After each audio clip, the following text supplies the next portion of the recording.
Seattle.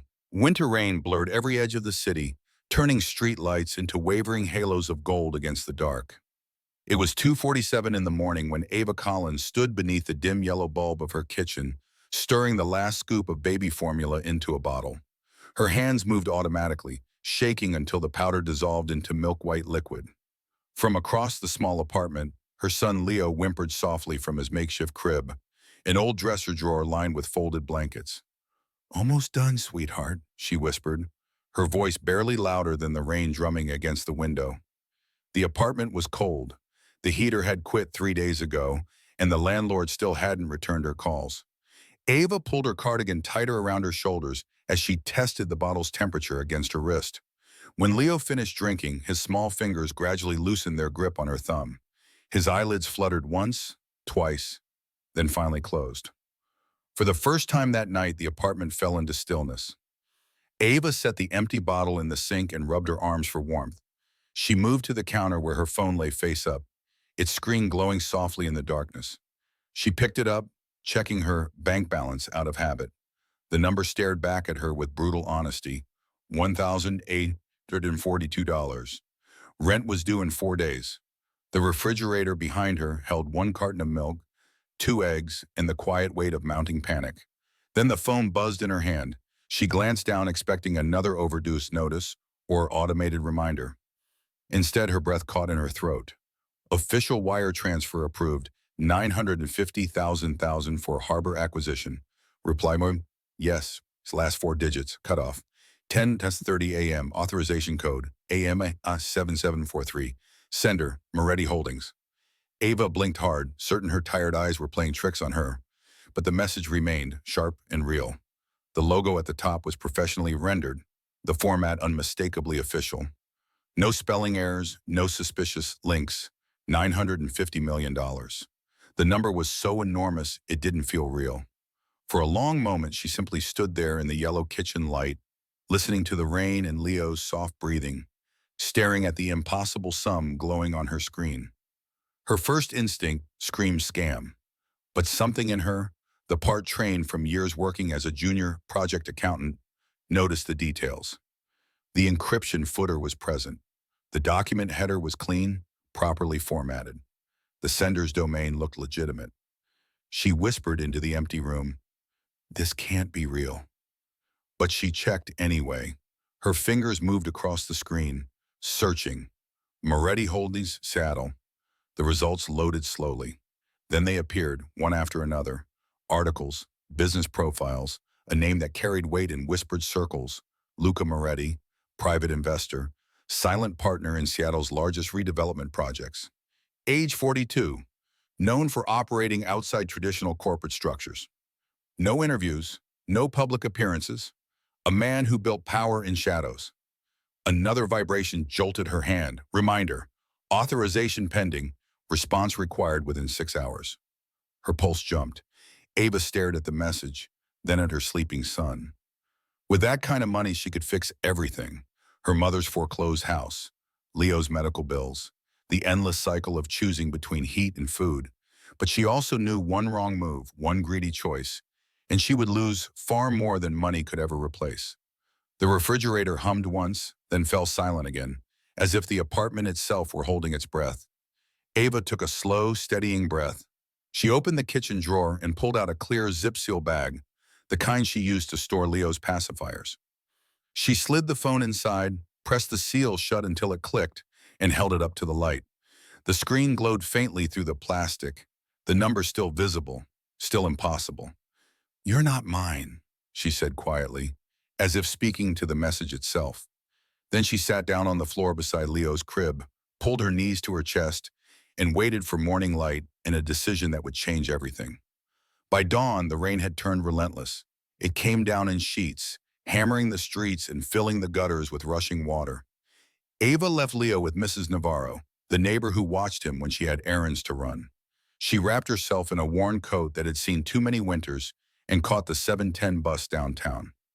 The sealed bag with the phone sat heavy in her coat pocket, a small weight that felt like truth pressing against her ribs. Seattle's skyline rose through the fog as the bus crawled through traffic. Glass towers stretched upward, cranes hanging motionless in the gray morning, steel beams reaching toward clouds that never seemed to break. This was a world of conference rooms and power lunches, a world that had never belonged to her. When she stepped off the bus, the wind hit hard and cold. Across the street stood a building unlike the others. It wasn't glass and chrome.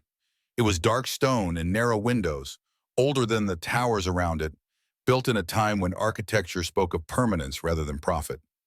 A brass plaque beside the entrance read simply, Moretti Holdings. Ava hesitated just beyond the heavy wooden door, water dripping from her hair onto the stone steps. Inside, she could see men and women moving with quiet purpose, their coats dark, their expressions unreadable. You could turn back now, she thought. No one would ever know. But she pushed the door open and stepped inside. The lobby was nothing like the bright corporate ornate atriums she'd expected. The floors were dark marble, polished to a mirror shine. The lighting was low and warm, coming from amber-shaded lamps rather than fluorescent panels. Somewhere in the background, soft jazz played, barely audible beneath the sound of rain against the tall windows. A security guard, older and sharp-eyed, looked up from his post. His gaze moved over her wet coat and exhausted face. "Can I help you, ma'am?" Ava held up the sealed bag. Her voice came out steadier than she felt. "I need to return this." "To whom?" She swallowed. "Mr. Luca Moretti." The guard's expression didn't change, but something flickered in his eyes. Caution, maybe, or respect. He reached for the phone on his desk. "Do you have an appointment?" "No." "And your name?" "Ava Collins." He studied her for a long moment, then spoke quietly into the receiver. A pause. A nod. He hung up and gestured toward a hallway to the left. "Someone will meet you." Ava walked past the guard, her shoes squeaking faintly on the marble. The hallway was lined with dark wood paneling and framed photographs, old images of Seattle's waterfront, men in suits shaking hands, buildings rising from empty lots. History preserved in black and white. A young woman in a tailored navy suit appeared from a side door. Her expression was professional, but not unkind. "Miss Collins, follow me, please." They walked through corridors that grew quieter with each turn. Fewer people, less noise. The world outside seemed to fall away, replaced by something older, more deliberate. They stopped before an elevator with a brass gate. The woman swiped a key card, and the gate slid open with a soft hiss. "Top floor," she said simply. Ava stepped inside. The doors closed.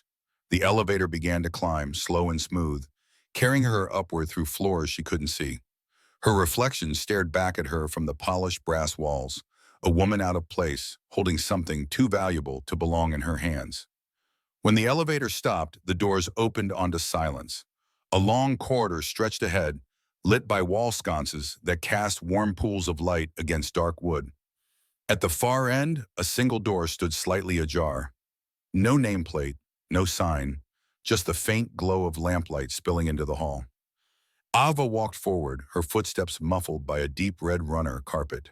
As she approached, she heard a voice, low and calm, speaking in Italian. The words were indistinct, but the tone was unmistakable. Authority without raised volume, control without force. She reached the door and paused, unsure whether to knock or wait. The voice stopped. A moment of silence followed.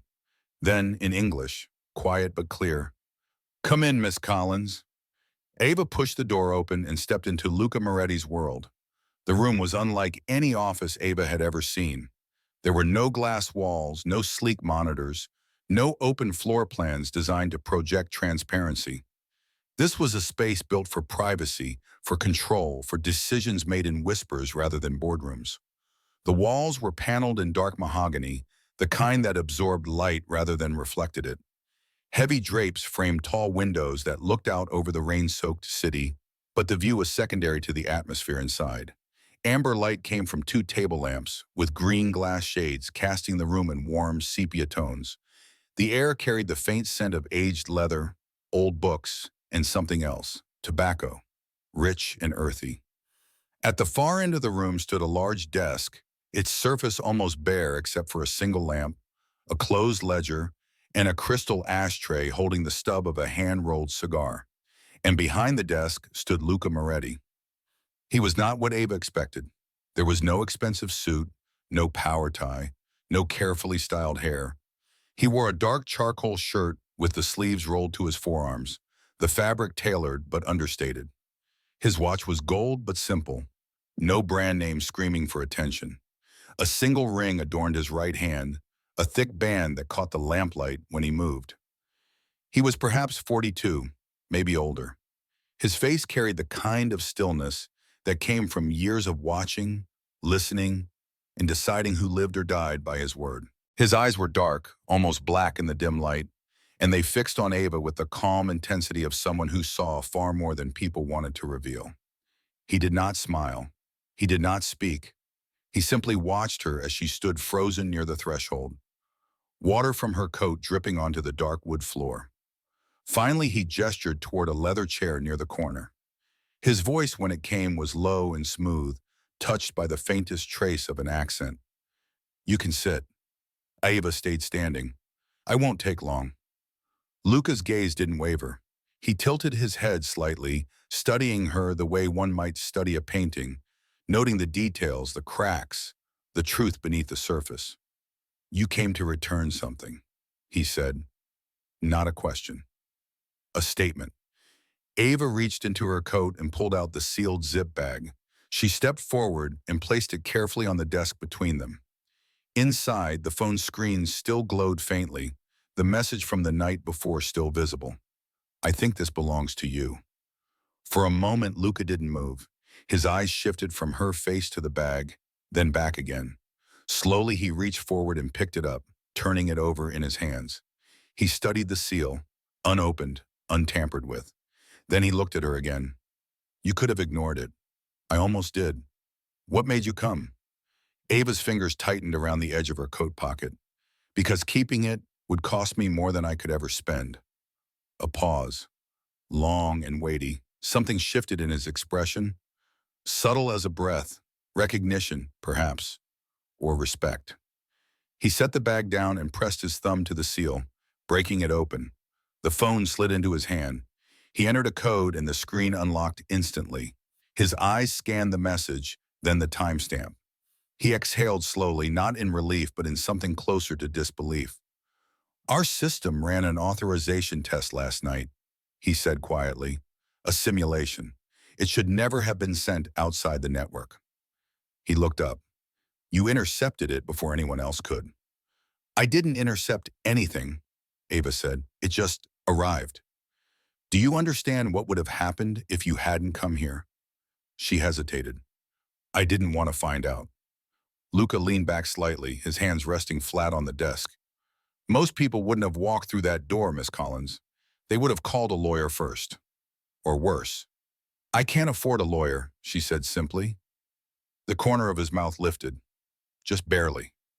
Half amusement, half something deeper. "Then you understand that integrity doesn't usually come cheap."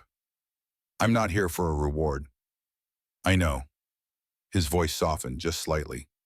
"That's why you're still standing in my office." He turned off the phone and set it aside, then leaned forward, resting his forearms on the desk.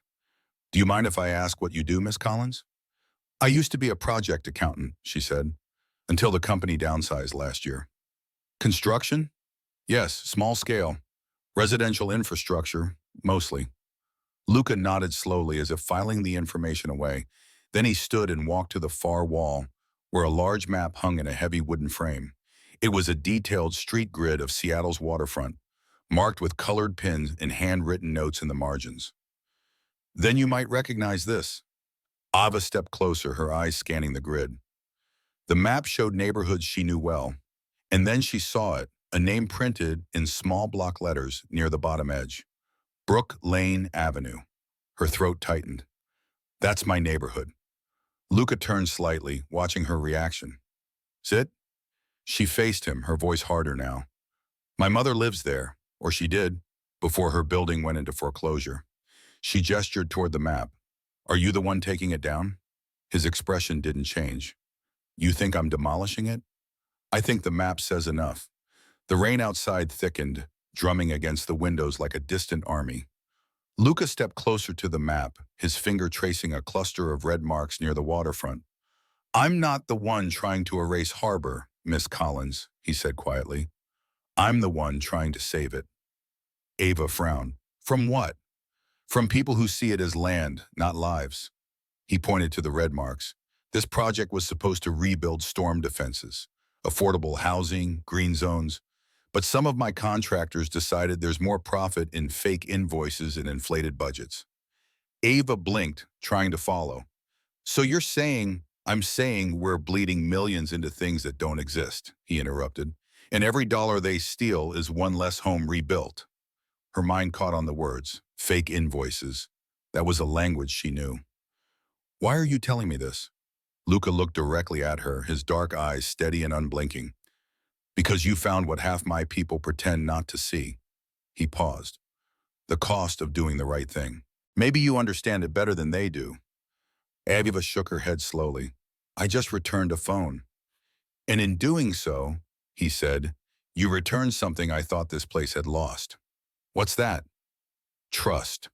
The word hung in the air between them, unexpected and heavy as stone. Luca checked his watch, then looked back at her. There's something I'd like you to see. Downstairs. I don't work here.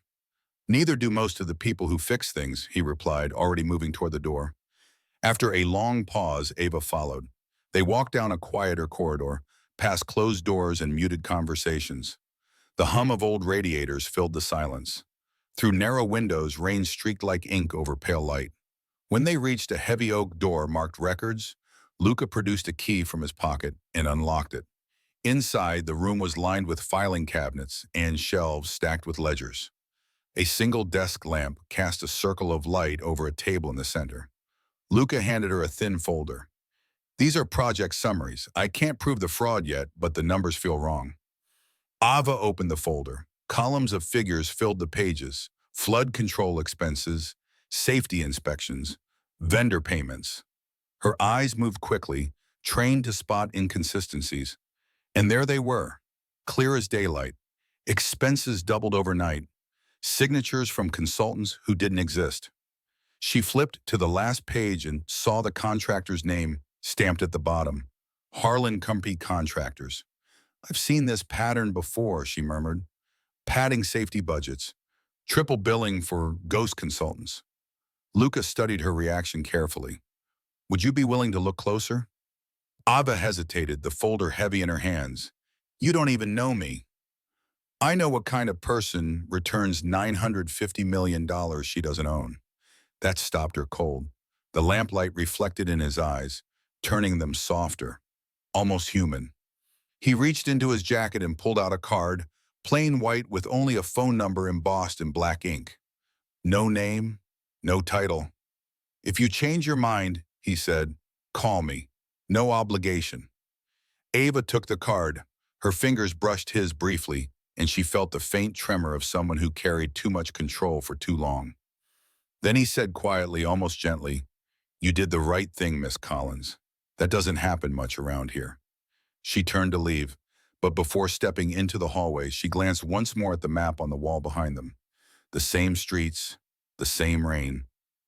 But now they carried questions she couldn't shake. The bus jolted as it hit a puddle, spraying muddy water against the window beside Ava. She barely noticed. The folder from Moretti Holdings sat on her lap, its edges damp from the rain. Leo slept against her shoulder, warm and heavy, his small breaths steady and trusting. The city lights rippled through the fog outside, every glow a question she couldn't quiet. Why her? Why trust a stranger who showed up with a billion-dollar mistake? She opened the folder again, scanning the rows of figures under the dim overhead light. Vendor IDs, payment dates, flood prevention invoices duplicated twice in 1 week, and that signature, the one she recognized from her past job, Harlan Company Contractors. She traced the numbers with her finger, each inconsistency sharp as a blade. Someone was siphoning millions under the guise of storm infrastructure, and they'd been doing it long enough to grow careless. Her stop came too soon. She tucked the folder under her arm, climbed the narrow stairs to her building, and stepped into the hallway that smelled faintly of rain and detergent. Inside her apartment, she laid Leo down in his crib and sat at the small kitchen table. The hum of the refrigerator was the only sound. For years, she'd balanced books for small construction firms, seeing but never speaking about the tricks that kept executives rich and workers broke. Now those same tricks sat in front of her again, only multiplied by 1,000. Her phone buzzed. Unknown number. She hesitated, then answered. Miss Collins. The voice was smooth, male, professional. This is Andrew Miles from Harlan Company. We understand you met with Mr. Moretti this morning. Her stomach tightened. How do you know that? We have connections inside Moretti Holdings, he replied calmly, and we're aware he showed you documents concerning Harbor. She stayed silent. I'm calling because we'd like to make things easier for you, he continued. A woman in your position shouldn't have to struggle. You've done the right thing returning that phone. Let us show our appreciation. A pause, then smooth as oil. $300,000, kish. Delivered discreetly, all you need to do is stay quiet. Ava stared at the rain sliding down the window. Her hand trembled slightly. Is that what you call appreciation? It's a chance, he said. Not everyone gets one. Take it, Miss Collins, or you'll wish you had. The line went dead. She sat there motionless. Leo stirred in his sleep, making small sounds. Ava reached for him instinctively, then stopped, her hand frozen midair. She looked at the folder again. Numbers that once seemed harmless now felt like a threat. The knock came 5 minutes later. 3 short raps, deliberate and measured. Ava turned off the kitchen light, her heart pounding. Through the peephole, she saw nothing, just the empty hallway, but taped to her door was a manila envelope, thick and unmarked. She waited until the footsteps faded, then opened the door and pulled the envelope inside.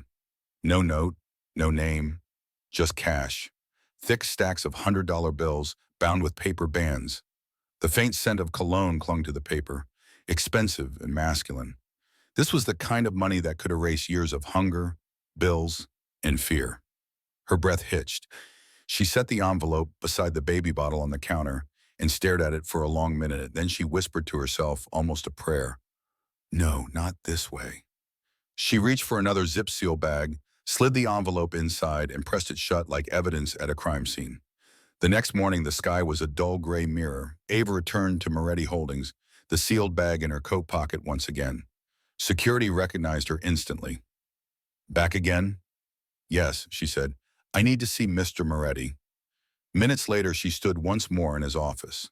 Luca looked up from his desk, a ledger open in front of him.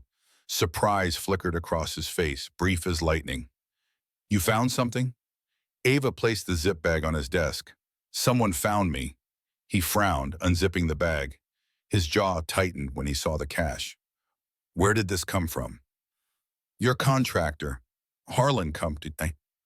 For a moment, only the rain filled the silence. Luca's voice was low, restrained. They tried to buy you off. Ava nodded, and 300,000 to stay quiet. He exhaled slowly, his fingers curling into a fist on the desk. You should have called the police. And told them what? That a single mother got bribed after walking into a... She stopped herself. After bringing back a phone she found by mistake? His expression softened just slightly. You could have kept it. I know. Why didn't you? Her eyes met his, steady and unflinching. Because I'm already tired of owing people. The room went still. Something in him, something buried under years of cold control, shifted. He leaned back in his chair, studying her with quiet respect. You said yesterday you weren't here for a reward. I'm not, she said, but I won't pretend I'm not scared either. Luca stood, walking to the window. Rain streaked the glass in silver lines. He spoke without turning. If they're willing to bribe you, it means you're close to the truth. He turned to face her. Work with me, Miss Collins. Help me prove it. Ava hesitated. I'm not sure I belong in your world. He shook his head. You already stepped into it the moment you brought that phone back. The rain fell harder against the glass. Now we finish what you started. The next morning, Seattle wore its usual gray armor, the rain a constant companion that never truly left, only paused to catch its breath. Inside Moretti Holdings, Ava sat in a small corner office that used to store filing cabinets and forgotten equipment. A temporary badge hung from a lanyard around her neck, the plastic edges still sharp and new. The room had no windows, just 4 walls painted a pale cream and a single fluorescent light that buzzed faintly overhead. On the desk before her lay stacks of printouts, expense sheets, subcontractor logs, vendor approvals. Each line was a puzzle piece. Every number, a potential clue. Luca's voice came from the doorway, low and unhurried. "You're really doing this." She looked up. He stood with one shoulder against the frame, arms crossed, watching her with that same measured gaze. He wore a dark gray sweater today, the sleeves pushed up to reveal forearms marked with old scars, the kind that came from a life lived outside conference rooms. "You asked me to help," Ava said simply. "I didn't expect you to start before sunrise." She gave a faint smile. "Single moms get used to working before the world wakes up." He stepped inside, setting down 2 paper cups. Steam rose from the lids. "Black or sweet?" "Depends on how bad it gets." "Then black," he said, sliding one toward her. They shared a quiet laugh, brief and human, before returning to the screen. Hours passed. Ava traced inconsistencies with a yellow highlighter. Flood barriers built twice. Safety inspections signed by non-existent engineers. Each anomaly pointed back to Harlan Company, and further up the chain to a middleman listed simply as Vexler, project advisor. By noon, she'd circled one page and slid it toward Luca, who'd returned to sit across from her. "This vendor ID," and she said, tapping the paper, "Vex 417. It doesn't match any federal contractor license." Luca leaned closer, his eyes scanning the numbers. "Shell company?" "Exactly. See this?" She pointed to a column. "They're routing funds through it, inflating preventive maintenance costs, then funneling the excess through this ghost account." "How much are we talking?" Aiva calculated quickly, her pen moving across a notepad. "Roughly 38 million, hidden inside a flood defense budget." Luca's jaw tightened. He turned away, staring at the blank wall as if it held answers. "That's where the missing capital went." His voice was quiet, controlled, but beneath it ran a current of cold fury. "They're gutting harbor from the inside while the city blames me for delays." Ava looked at him. "You can expose it if you move fast." He nodded, but exhaustion colored his tone. "Every name I accuse is tied to people who can bury this with one press release." "Then we go under the radar," she said firmly. "Start with the invoices. Build evidence they can't erase." Luca studied her for a moment, his dark eyes searching hers. "You talk like someone who's done this before." "I have," she said softly. "Only last time I spoke up, they let me go." Understanding passed between them, silent, incomplete. By evening, the building had emptied. The lights dimmed to a warm, amber glow. Ava packed her notes into a worn messenger bag, but before she could leave, Luca appeared in the doorway again. "I'll walk you out." They crossed the silent lobby together, their footsteps echoing on the marble floor. Outside, headlights smeared across wet pavement, and the rain came down in a steady rhythm. At the entrance, Luca stopped. "Be careful.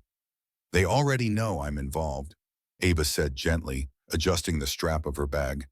He looked at her, conflict written across his face. "You shouldn't have to be part of this." "I already am," she replied, "because people like them count on women like me staying quiet." That stopped him. For once, the man who commanded rooms with silence had no reply. The next day, Luca called a closed meeting in a private room on the 3rd floor. Present were his legal advisor, an older man named Vincent, and his head of security, a quiet, broad-shouldered man everyone called Rocco. Aviva sat at the end of the table taking notes. "We've confirmed the shell accounts," she explained, flipping open a folder. "And here's something else." She showed them a digital signature on a safety report. W. Harris, multiple project phases, all tied to inflated cost lines. Luca frowned. "We've never employed anyone by that name." "It's a fabrication," Ava continued. "The same signature appears across documents that authorize millions in payments." Vincent, the legal advisor, leaned forward, his glasses reflecting the lamplight. "This is dangerous. If we expose it now, the board will spin it as internal scandal. Investors will panic." Luca's tone hardened. "So we do nothing?" "Not nothing," Ava said, surprising them both. "We go to federal oversight, quietly file the evidence before they can intercept it." Vincent looked uneasy. "You're suggesting we hand over internal documents against our own board?" I'm suggesting you protect the people you claim to serve, Ava replied, her voice calm but firm. Luca met her eyes across the table. For a long second, something unspoken passed between them. Trust, maybe, or respect carved from shared risk. He finally said, prepare everything. I'll take the fall if I have to. That night, Ava returned home exhausted. Leo was already asleep, his small chest rising and falling in steady rhythm. She sat beside the crib, watching him in the dim light from the hallway. She whispered, we're okay, baby. Just a little longer. Then her phone buzzed. A new message, encrypted, unsigned. You don't know what you've started, Miss Collins. Harbor isn't yours to save. Her hands tightened around the phone. For the first time, the fear was real, but so was her resolve. She turned off the screen, exhaled slowly, and whispered into the dark. They're right about one thing. It isn't mine, but it's worth saving anyway. Morning came muted, gray and heavy with fog. The city felt like it was holding its breath, waiting for something to break. Inside Moretti Holdings, Ava stood before a copy machine, feeding document after document through the scanner. Her eyes burned from lack of sleep, but her hands moved steadily, methodically. Each file was a brick in the invisible wall she and Luca were building. Proof. At 8:15 a.m., Luca entered quietly, his coat damp from rain. How long have you been here? Since 4. You're going to burn out. Not before they do. He almost smiled, but the look in his eyes wasn't pride. It was worry. They moved to a small conference room where no one else worked, a space Luca kept locked unless he was using it. On the whiteboard, Ava had drawn lines connecting names and companies. Vexforce 7, Harlan Company, Board Procurement Division. At the palm, by in red marker, internal leak. Luca circled the last phrase with his finger. We still don't know who inside is feeding them information. Ava turned to him. Every leak starts with access. Only 6 board members can see these authorization codes as someone close to you. He nodded grimly, which means any move I make will trigger suspicion. Then I'll move instead, Ava said. You? I'm invisible here. No one notices the woman with the temp badge. Luca hesitated, then said, all right, but if anyone asks, you're auditing legacy accounts for compliance. Keep your phone off grid. By noon, Ava sat at an empty workstation 2 floors below, tracing a digital trail through archived emails. She wasn't looking for words. She was looking for patterns. Repeated timestamps, the same attachments, renamed. Then she saw it. An email forwarded from HarborCare internals to an address ending in marmacholdings.com. The sender's ID made her breath catch. Board member, C. Densori. She froze. Densor, the man who publicly praised Harbor as a model of ethical redevelopment. The man who sat across from Luca in every meeting, nodding with concern, demanding accountability. Ava copied the metadata and saved it to a flash drive labeled H-Truth. Her pulse quickened. She grabbed her coat and hurried toward the executive floor. Luca was mid-conversation with Vincent when Ava slipped him a folded note. Need 5 minutes. Urgent. He excused himself and joined her in the hallway, his expression shifting from curiosity to concern. What is it? She handed him the flash drive. I found your leak, Densor. Luca's expression hardened, his jaw tightening. You're certain? I traced an internal authorization file sent directly to Marmac Holdings. It's a shadow partner of Harlan Company. He stared at the drive, processing the weight of what she'd uncovered. That explains how they knew about every audit before we even started. Ava lowered her voice. You need to move now, before he buries the evidence. But before Luca could reply, his phone vibrated. He glanced down and his face changed. What is it? She asked. He turned the screen toward her. It was a breaking news alert. Anonymous source leaks internal audit from Moretti Holdings, suggesting corruption inside Harbor Project. Aviva's throat tightened. That's our data. Someone leaked it, Luca said quietly, before we could verify it.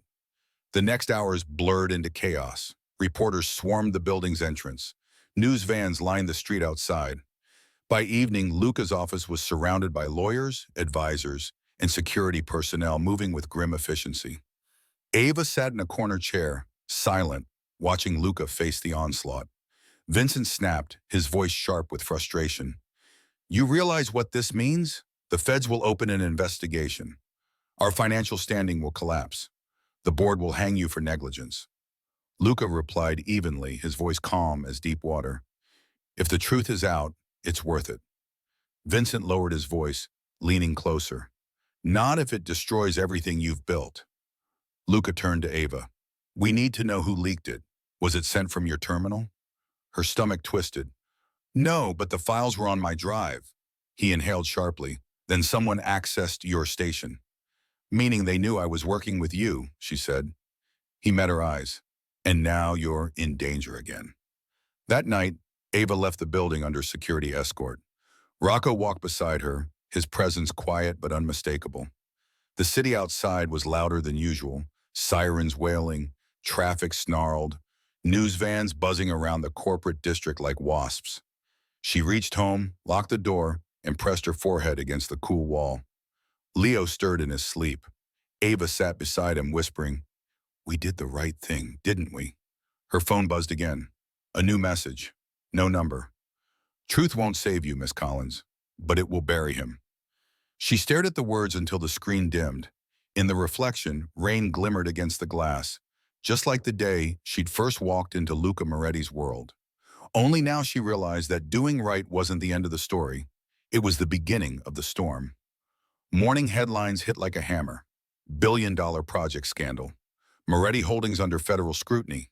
Private investor accused of harbor corruption. By 8 a.m., news vans surrounded the building. Flashbulbs exploded behind the glass doors of the lobby. Inside, Ava waited in the elevator, her reflection pale in the mirrored walls.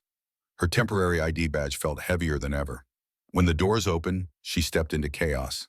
Staff whispering in clusters, screens flashing with news feeds, lawyers moving fast, their briefcases like weapons.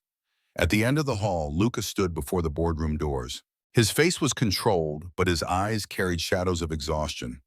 He wore a black suit today, perfectly tailored, the kind of armor men wore when facing judgment. You shouldn't be here, he said quietly as she approached. I started this with you, Ava replied. I'm not running now. This isn't loyalty, it's danger. Maybe both. He looked at her for a long moment, then nodded. Stay close. Don't speak unless you have to. Inside the boardroom, the atmosphere was electric with tension and accusation. 12 board members sat around a long mahogany table, their faces carved from stone and suspicion. At the head sat Charles Densore, impeccably calm, his voice smooth as polished glass. Mr. Moretti, he began, folding his hands on the table, the leaks have placed this organization in jeopardy. The SEC is calling for an emergency audit. Our financial standing has fallen 18% in one day. Investors are demanding your resignation. Luca stood at the far end of the table, hands resting lightly on the back of a chair. His voice was steady, controlled. If you believe I'm behind this, you're mistaken. Then who? Densore asked, tilting his head slightly. Luca didn't answer. Densore leaned forward, his tone sympathetic but his eyes cold. You built Harbor. You signed every contract. If fraud occurred, the responsibility falls on you. Ava sat in a chair against the wall, her hands cold in her lap. She watched Densore carefully, noting the smallest flicker behind his composure. Control, satisfaction. When the meeting adjourned, Densore approached Luca with a tone that didn't match his eyes. Step aside quietly, Luca. Protect what's left of your legacy. Luca didn't flinch.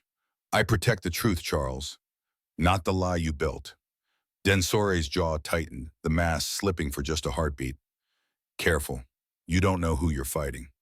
As he walked away, Luca muttered under his breath, Now I do.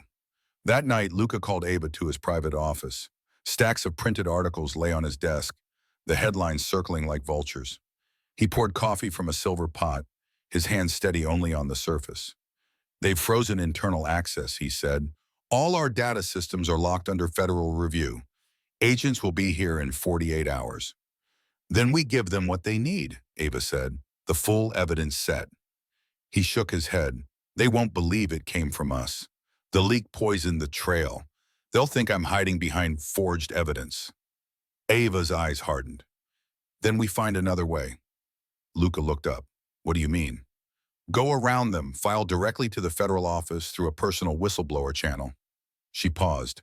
But to do that, we'll need to extract the source files before they disappear. You mean tonight? She nodded. Before Densore wipes them. For a moment, neither spoke. Rain lashed against the windows, thunder low and distant. Finally, Luca said, if we do this, we do it right. No shortcuts. No lies, she agreed. He gave a faint smile, tired but real. You really don't scare easily, do you? Ava looked out the window at the city that had forgotten people like her. Fear doesn't fix anything. Later that night, the building was nearly empty. Ava swiped her temporary ID at the security panel. The system beeped once, green light flashing. The elevator hummed downward to the archival basement, the company's digital cold storage. Luca waited there, already in front of a terminal, typing access codes into a black screen filled with white text. The hum of servers filled the air like steady breathing, the room cold and clinical. Ava handed him a flash drive. This will mirror the entire harbor database. Once we take it, Luca said, his fingers hovering over the keyboard, there's no going back. Neither of us were supposed to be here in the first place, she replied. He pressed enter. Lines of code flickered across the screen. A progress bar appeared. 32%, 47%. Then the monitors blinked. A warning flashed red. Access terminated. Admin override. Luca swore under his breath, his hands moving faster. He's shutting it down remotely. Ava thought fast. If he's online now, he's leaving a trail. She reached behind the terminal and disconnected the network cable, isolating the system. The screen froze for a heartbeat, then resumed. Transfer resuming locally. Luca stared at her. You just cut the company's main link. Then hurry. Minutes later, the transfer completed. She ejected the drive and sealed it inside a metal case lined with foam. Luca looked at her, a mixture of respect and disbelief. You just outmaneuvered a board director. Not yet, she said, slipping the case into her coat. He'll come for you next. At dawn, as the rain eased into mist, Ava left the building through the loading dock. The flash drive sat heavy in her pocket. Across the street, a black car idled, its windows tinted, motionless. She felt it before she saw it. Someone watching. Her breath slowed. She turned the corner, blending into the crowd waiting for the morning bus. Behind her, the car pulled away. The war had officially begun. Seattle's dawn came in steel blue. The streets glistened with a thin film of rain, reflecting headlights like veins of light cutting through shadow. Ava sat by the window of her apartment, the flash drive in her hand. It looked harmless. Silver, light, small. Yet inside it lay proof that could destroy or save everything. Leo stirred in his crib. She brushed his hair gently and whispered, We're almost there. Her phone vibrated, a single text from Luca. We move at 10 o'clock. Federal building. No turning back. At 9:58 a.m., Ava stepped out of a taxi in front of the Federal Oversight Bureau downtown. The building was concrete and glass, imposing and cold. Luca waited near the entrance, coat collar up against the drizzle, his expression unreadable. She approached quietly. You sure about this? He nodded. Once it's in their hands, we can't control the outcome, but at least the truth won't belong to them anymore. They walked through security together, passing metal detectors and stern-faced officers. Inside, they were led to a private conference room.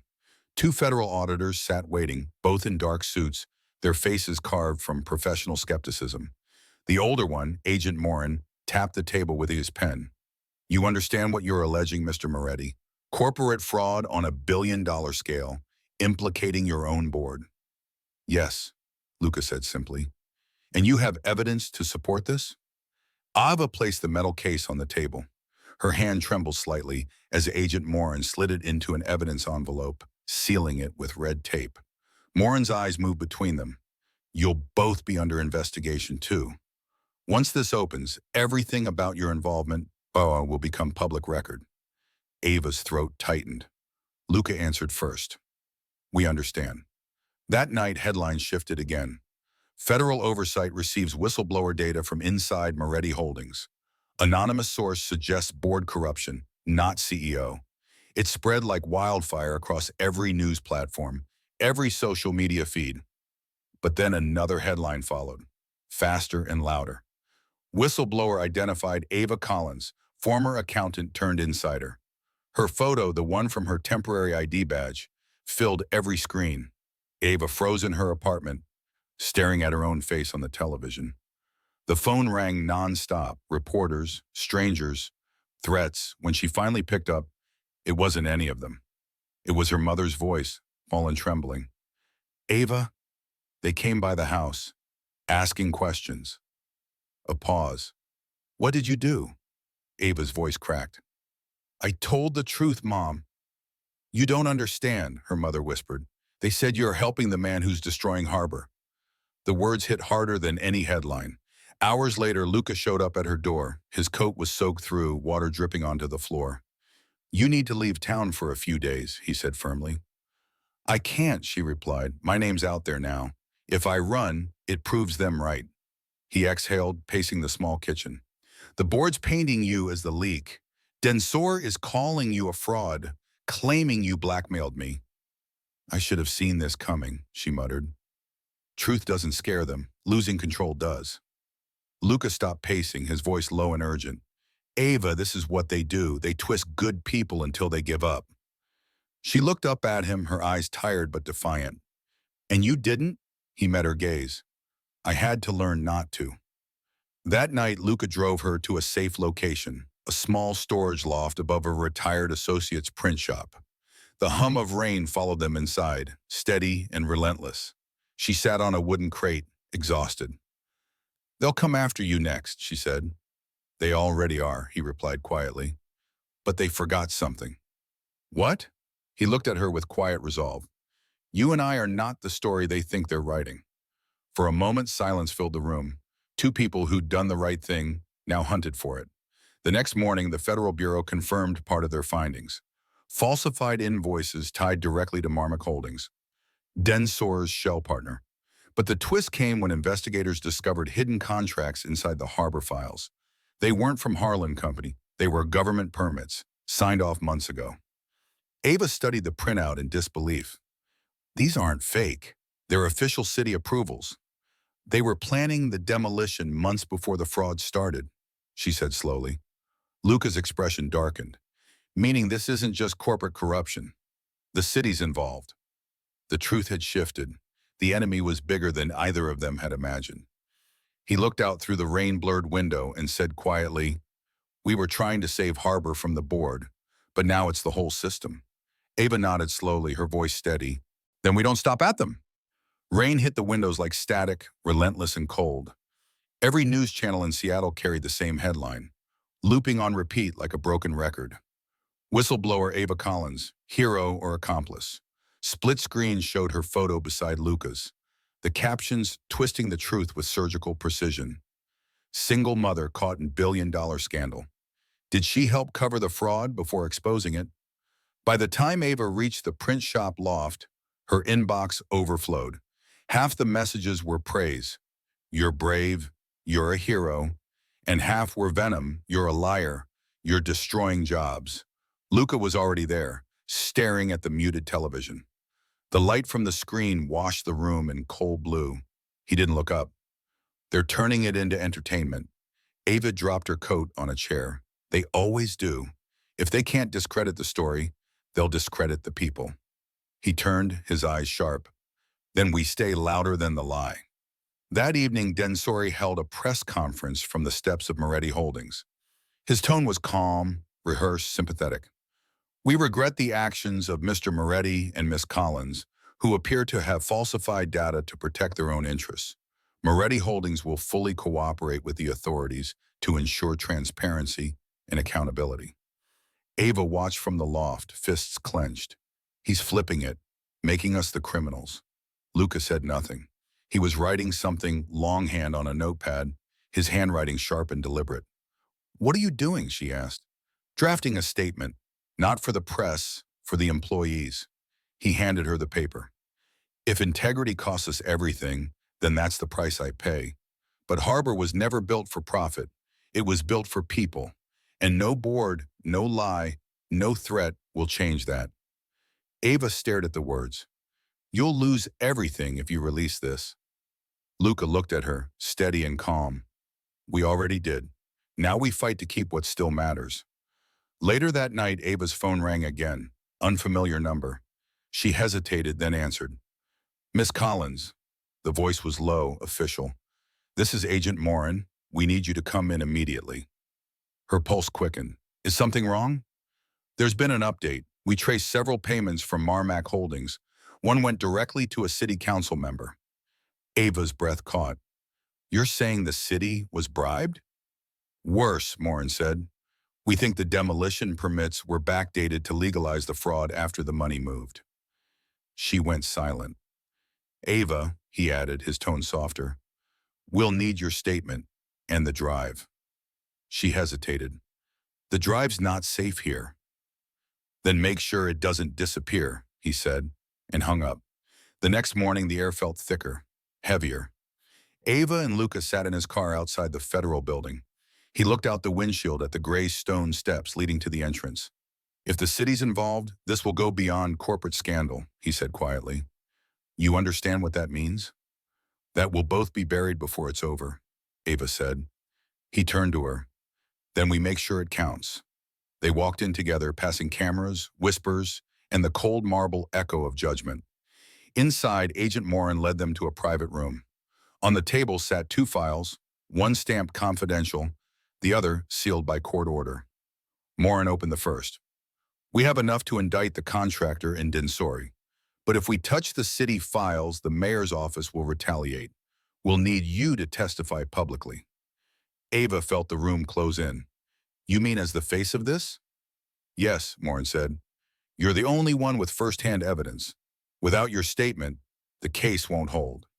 Luca spoke before she could. She's already risked her life once. I'll testify instead. Morin shook his head. The leak was tied to her. Her name is already public. The optics demand her voice. Ava looked down at her trembling hands. If I do this, they'll destroy me. Morin's voice softened. They already tried.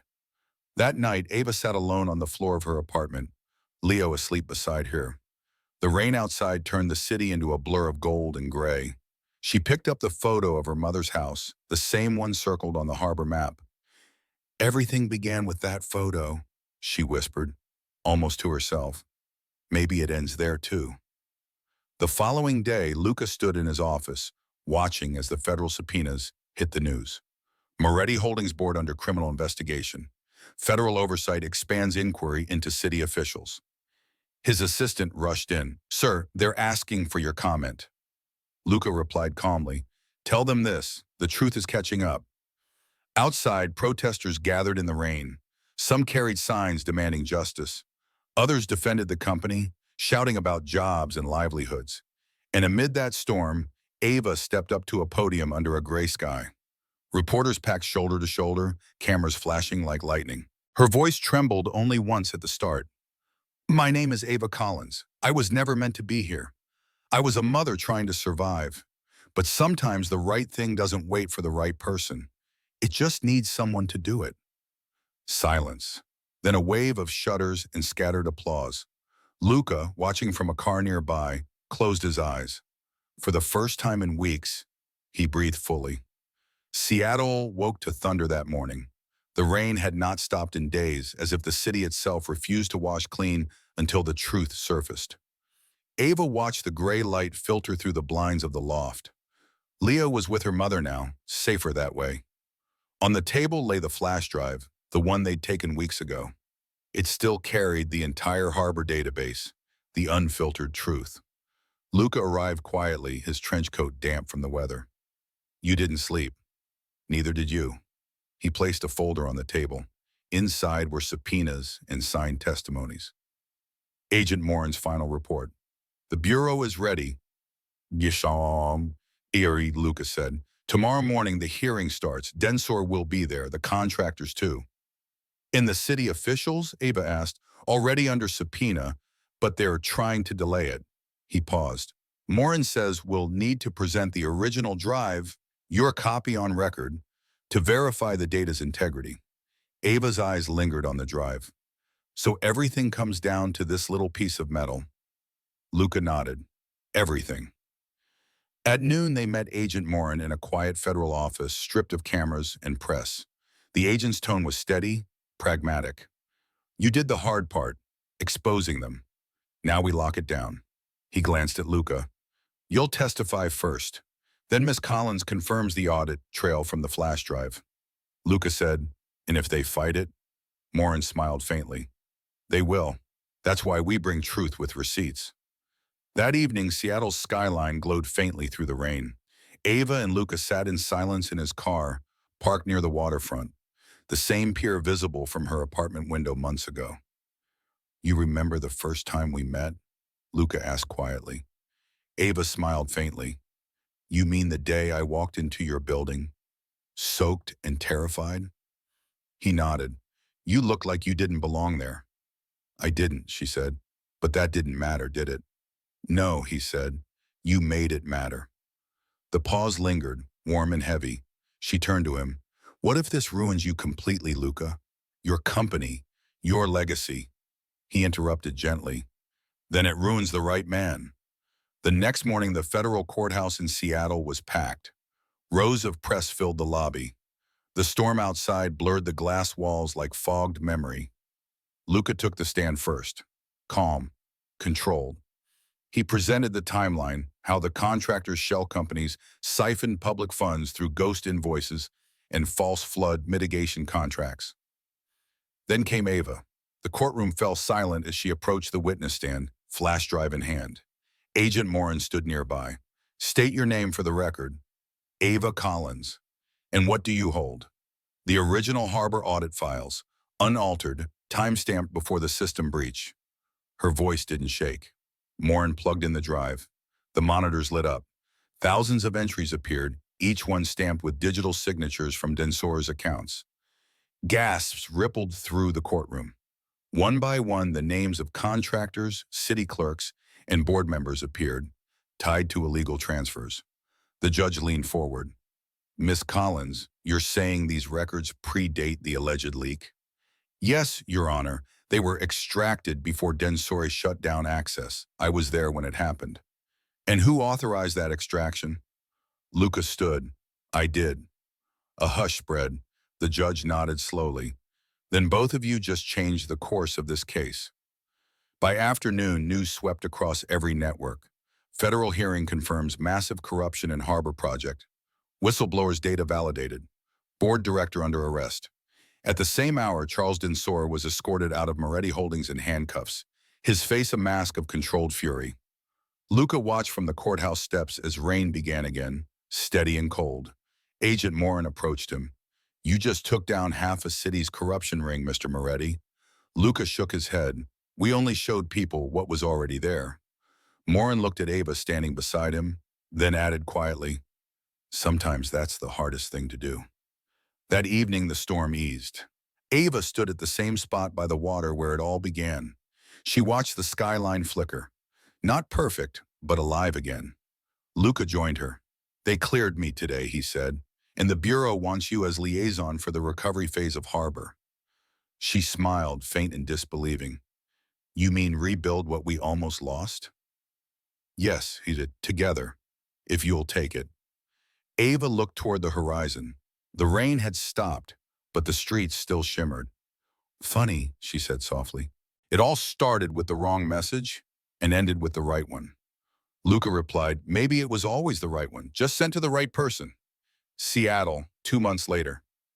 The rain had turned softer now, not a storm, just the steady rhythm the city had learned to live with. At the harbor construction site, the sound of hammers echoed against the skyline. Steel frames rose where old ruins once stood. Hope was rebuilding, beam by beam. Ava walked across the muddy ground, wearing a hard hat too big for her. On her vest was a new title patch, Community Liaison, Harbor Renewal Project. She paused to watch a group of volunteers plant trees along the sidewalk. Leo ran ahead, chasing puddles, his laughter mixing with the sounds of the workers, a melody she hadn't heard in years. Behind her, a voice said quietly, looks better with life in it, doesn't it? She turned. Luca stood a few feet away, no longer in a tailored suit. Just a simple dark coat, sleeves rolled up. He looked different, lighter somehow. They finally approved your plan, Ava said. Low-income housing, green spaces, medical wing, everything you fought for. Luca smiled faintly. It wasn't my plan anymore. It was ours. She looked at him. You stepped down from Moretti Holdings. He nodded. Signed it away the day the hearing ended. The company survives, but I didn't want to own what greed had turned it into. And now, she asked, I'm consulting for the oversight committee, he said, making sure they don't build another harbor just to destroy it again. Ava smiled softly. You could have walked away clean. Instead, I stayed, he finished. He looked out over the site. When you see what something's worth, you stop running from the bond. They walked together along the new foundation lines, outlines of future homes etched in fresh concrete. Children from the neighborhood drew chalk flowers on the pavement. The air smelled faintly of rain and cement dust. Ava stopped near the temporary office trailer. On the wall inside hung a framed newspaper clipping. Single mother exposes $950 million corruption scandal. City begins reform. She traced the headline with her finger, then turned to him. I never wanted any of this. I just wanted to do one right thing. Luca said quietly, and you did. You reminded all of us what right looks like. He hesitated, then added, I owe you more than I can ever repay. She shook her head. You already did. You believed me when no one else did. A moment of silence followed, peaceful and unforced. As dusk fell, the rain began again, soft against the scaffolding. Ava stood under the half-finished canopy. Luca joined her, offering his umbrella. You still afraid of big money? He asked quietly. Ava smiled, remembering her words from long ago. Still am, but now I know what to do with it. He chuckled. Me too. They watched the city lights flicker to life through the drizzle. Workers packed up for the day, laughter fading into the distance. Ava looked toward the horizon, harbor reborn beneath a gray sky. For once, she said, it feels like the rain's on our side. Luca glanced down at her, his eyes warm. It always was. We just had to walk through it. She met his gaze. No grand gesture, no promises, just quiet understanding. Two lives crossing at the point where truth met grace. Spring came late that year in Seattle. The rain didn't stop, but it changed, softer now, warmer, like something had finally forgiven the city. Ava stood at the new Harbor Community Center, sunlight slipping through the glass roof that still glistened from the drizzle. The building smelled of fresh paint and cedar, new but rooted in old soil. Volunteers moved between tables, hanging signs for the opening ceremony. Children ran across the polished floor, their laughter echoing in the atrium. Leo, now walking sturdier and taller, tugged at Ava's sleeve. Mama, outside! She laughed. In a minute, sweetheart. Luca arrived quietly. No press, no entourage. He wore the same dark coat from that last rainy day. He paused at the entrance, watching the people fill the space. Families, workers, neighbors who'd fought to stay. Ava turned and saw him. You made it. I wouldn't miss it, he replied. You built this. We built this, she corrected. He smiled, the kind that reached his eyes this time. As they walked through the hall, Ava stopped by a wall plaque newly mounted near the entrance. It read, The Harbor Promise Integrity is the foundation of every home, dedicated to the people who chose what was right, even when it cost everything. Underneath, 3 names engraved in brass. Ava Collins, Luca Moretti, Agent Daniel Morin. Ava traced her name with her fingers, then looked up at Luca. He insisted we include you, Luca said. Morin? Luca nodded. He called it your wall of proof. Ava laughed quietly. He's still with the Bureau? Yes. And he says next time we find corruption, we call him before hacking mainframes. She smiled. No promises. They stepped out onto the terrace. The rain had turned to mist, hanging low over the harbor. Across the water, cranes moved, rebuilding, restoring. Ava leaned on the railing. Do you ever miss it? What? Luca asked. The power, the control. He thought for a long moment. I miss believing that power meant control. Now I know it just means responsibility. And freedom's heavier than I expected. She nodded. That's the price of doing right. He glanced at her. You remember your line? How could I forget? A bell rang inside, the ceremony beginning. Ava was to speak first. She hesitated, nerves fluttering. Luca whispered, you'll do fine. Ava looked at him. You always say that right before I have to do something terrifying.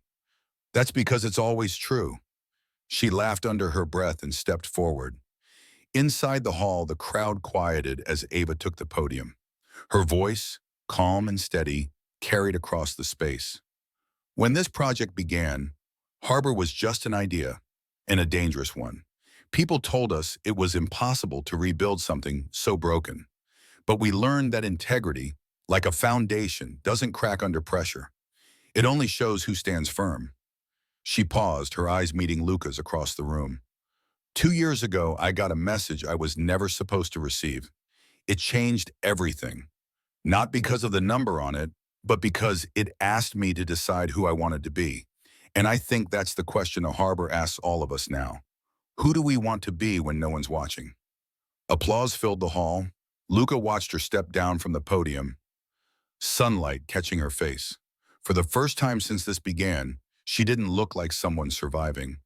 She looked like someone becoming. Later, when the crowd dispersed, Ava walked outside again. The rain had stopped entirely. The sky, for once, was open. Luca joined her, holding 2 cups of coffee. He handed her one. No press, no secrets, just quiet, he said. Feels strange, Ava admitted. Good strange? She nodded, like the calm after the storm. Luca raised his cup. To Harbor. She raised hers. To doing the right thing, even when it costs everything. They clinked cups gently. No fanfare, no music, just rain-soaked wood beneath their feet, the hum of a city healing, and the sound of Leo's laughter from inside. Ava glanced toward the water, her voice soft. You know, sometimes I wonder what would have happened if I'd ignored that message. Luca smiled faintly. Then maybe someone else would have gotten it, but I don't think they would have done what you did. She looked at him, eyes steady. Maybe that's why it was sent to me. He held her gaze. Maybe it was. Rain begins again, soft, cleansing, falling over the rebuilt harbor, where families move in, children run, and a woman once lost to struggle stands in the light she helped create. And beside her, a man who learned that power without purpose is just another kind of prison. Together, they watch the city rebuild, not perfect, but whole.